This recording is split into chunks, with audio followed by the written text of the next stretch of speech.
لا چوارچێوەی کارەکانی لیژنەی باڵای بایۆمەتری بڕینی دوو مووچەیی یان زیاتر لە هەرێم بەردەوامە. تا ئێستا 16,505 مووچەی نایاسایی ڕاگیراوە. لەو ژمارەیەش 10,609 مووچەخۆری نایاسایی مووچەکەیان بڕدراوە.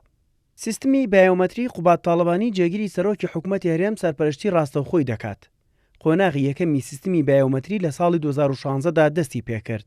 لەو قۆناغەدا ناوی 1,250,000 فەرمانبەر و مووچەخۆر تۆمارکران. ئەوەش سوودی زۆر هەبوو بۆ دیاریکردنی ژمارەی ڕاستەقینەی مووچەخۆران.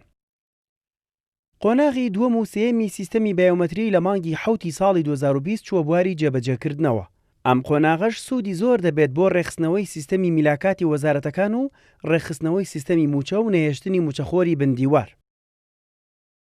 بەپێی داتا و ئامارەکانی بایۆمەتری 106,839 کەس زیاتر لە مووچە و مینحەیەک وەردەگرن کە زۆربەیان بە یاسا ڕێکخراوە. 16,505 کەسیان فرەمووچەیی نایاساییان هەیە کە پۆڵەن کراون با جۆرێک 1,138 دوو مووچەی فەرمانبەریان هەیە و 3,891 کەس مووچەیەکی فەرمانبەری و مووچەیەکی خانەنشینی وەردەگرن و 5,734 دوو مووچەی خانەنشینی وەردەگرن و 5,742 دوو مینحەی وەزارەتی کار وەردەگرن.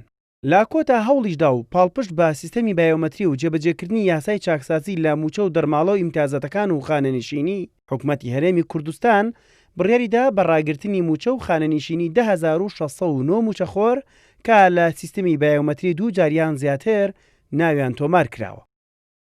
حکوومەتی هەرێم سیستەمی بایۆمەتری کردووەتە بنەما بۆ دابەشکردنی مووچە. پێشکەوتووی سیستەمەکە بە جۆرێکە توانای تۆمارکردنی 30 میلیۆن کەسی هەیە و هیچ فێڵێک قبول ناکات، چونکە ئەو کەسەی خۆی تۆمار کردووە پەنجەمۆر و بەسمەی چاوی وەرگیراوە.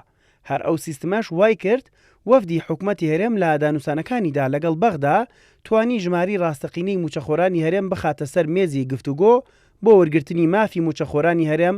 لە بەرامبەریشدا لە پسراوانی عێراق دانیان بەوەدانا کە ئەوانیش هەوڵ دەدەن سوود لە بایۆمەتری وەربگرن بۆ ڕاستکردنەوەی ژمارەی ڕاستەقینەی مووچەخۆرەکانیان.